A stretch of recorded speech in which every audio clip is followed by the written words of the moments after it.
Assalamualaikum warahmatullahi wabarakatuh.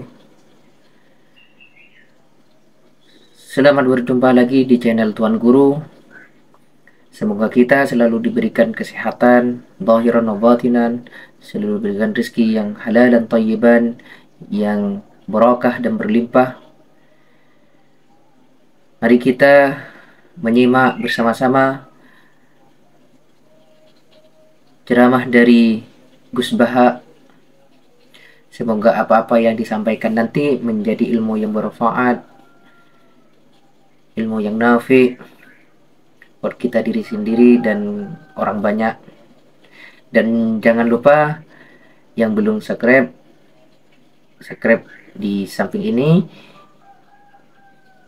Selamat menyaksikan dan selamat mengaji bareng bersama kami, bersama Gus Baha. Mari kita simak dengan baik-baik. Kalau saya boleh milih di mana-mana sana tuh ngajinya utuh. Saya dulu ngaji Mbah Mun itu mulai Jamul Jawame, Fathul Wahab banyak. Sebagai keluarga Quran, bapak saya itu hafal Quran tuh kayak Fatihah, ma'ruf itu di daerah saya. Tidak ada orang hafal Quran kayak Fatihah kayak bapak saya itu.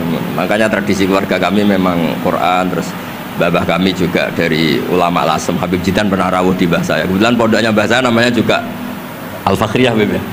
Jadi karena kalau konstruksinya tidak khatam seperti ini namanya ijazah amma. Ijazah amma ya cukup lah buat rame-rame.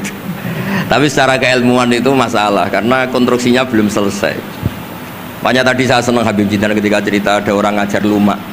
Usul fikih itu perangkat yang mau tidak mau untuk alat tafsir. Misalnya begini, wa antasma'u bainal ukhtain, tidak boleh mengumpulkan perempuan dua yang kakak beradik jadi istrinya satu orang. Itu bainal ukhtain itu min itlaqil ba'di wa iradatil kul. Yang dimaksud Allah adalah mengumpulkan dua orang yang ada hubungan mahram.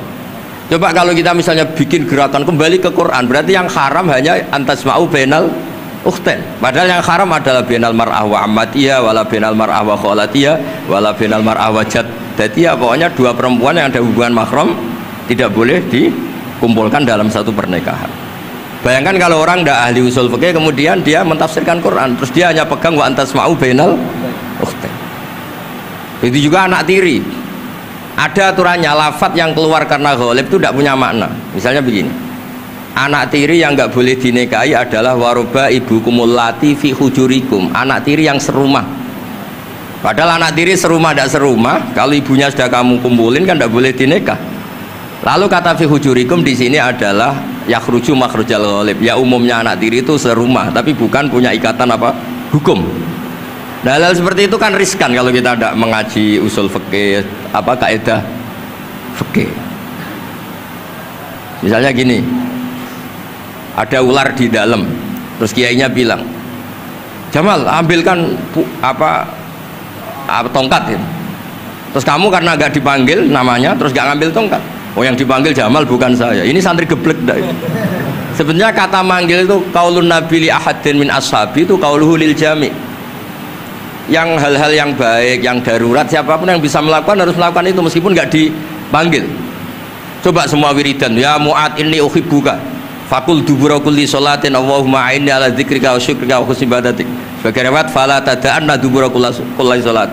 Terus kamu bilang nama saya ada Mu'ad, berarti tidak kena ijazah itu.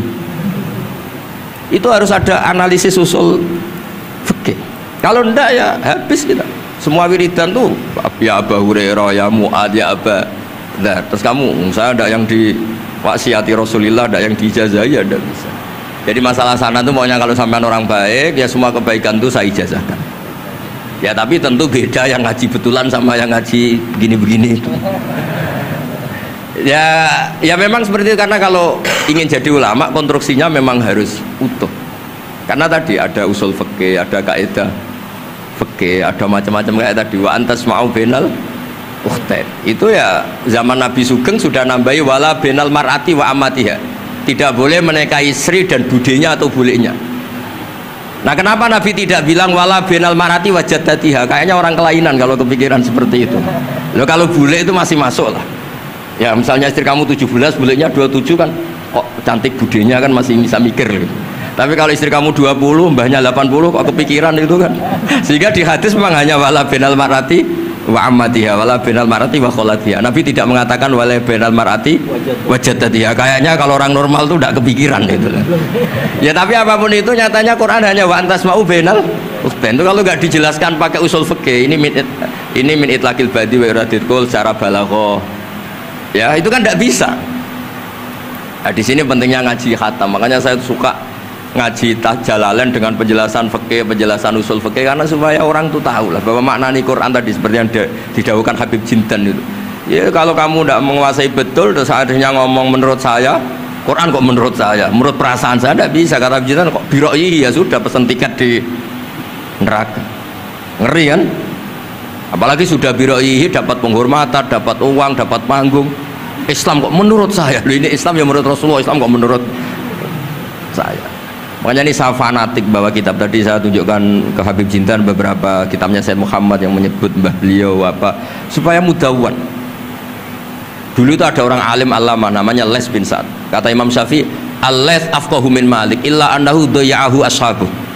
Imam Les secara fikih itu lebih alim dibanding Imam Malik, tapi dayya'ahu ashabuh. Murid-muridnya enggak menulis. Andai kan Habib Salim tidak punya putra Habib Novel, tidak punya cucu Habib Jintan, mungkin orang tidak bakas lagi Habib Salim. Mbah Zubair andai kan tidak punya putra Mbah Mun, orang juga nggak bakas lagi Mbah Zubair. Bapak saya Kiai Nur Salim andai kan tidak punya putra saya, mungkin orang sudah lupa. Dulu ini cerita yang paling ekstrim. Dulu Nabi Ibrahim pernah dikira Yahudi karena punya keturunan namanya Yahuda bin Yakub bin Ishak bin Ibrahim. Ketika Yahuda punya perilaku tertentu seakan-akan itu dari mbah-mbahnya. Baru setelah Rasulullah SAW memaklumatkan ad-dinul hanif, ad-dinul Islam millatun hanifiyah, millata abikum Ibrahim. Baru terpulihkan nama Ibrahim. Makanya kalau dalam nasihat Arab itu kama takarroma bi Muhammadin adnan. Dulu orang tuh nggak tahu Adnan itu siapa, Qusay itu siapa, Kilab itu siapa. Gara-gara punya cucu yang bernama Rasulullah Muhammad SAW, Sayyidul Khalqi, orang nyari-nyari Abdul itu siapa, Abdul Muthalib itu siapa, Hashim itu siapa. Akhirnya diketahui Sayyid Abdul itu orang yang ganteng, perilakunya baik. Abdul Muthalib itu orang yang pertama sering makan-makan, ngasih makan orang haji, gini-gini. Dikatakan Syaibatul Hamdi karena terus orang ini dikatakan wasumi afisul bin Nabi sallallahu alaihi wasallam dzakara wa ta'ala walabba. Ini dikatakan Qusay litaqasi fi biladi qudaatal qasiyah. Terus dikatakan Kilab likasrati takalubi fil ardi karena orangnya aktif, sering berjuang di mana-mana. Terus jadi makanya kalau jenengan punya anak, punya cucu, doakan jadi orang baik. Karena status Anda ini tertera cucu-cucu Anda.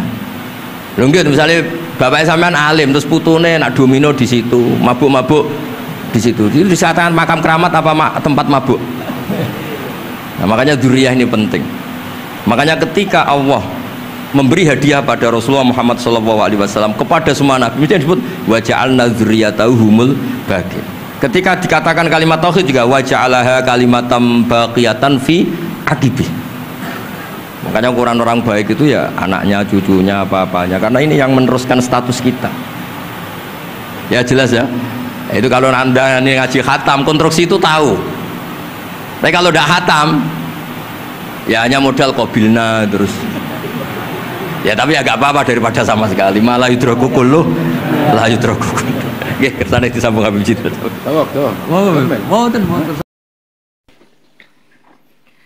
Alhamdulillah sudah selesai kita mengaji bareng bersama Gus Baha.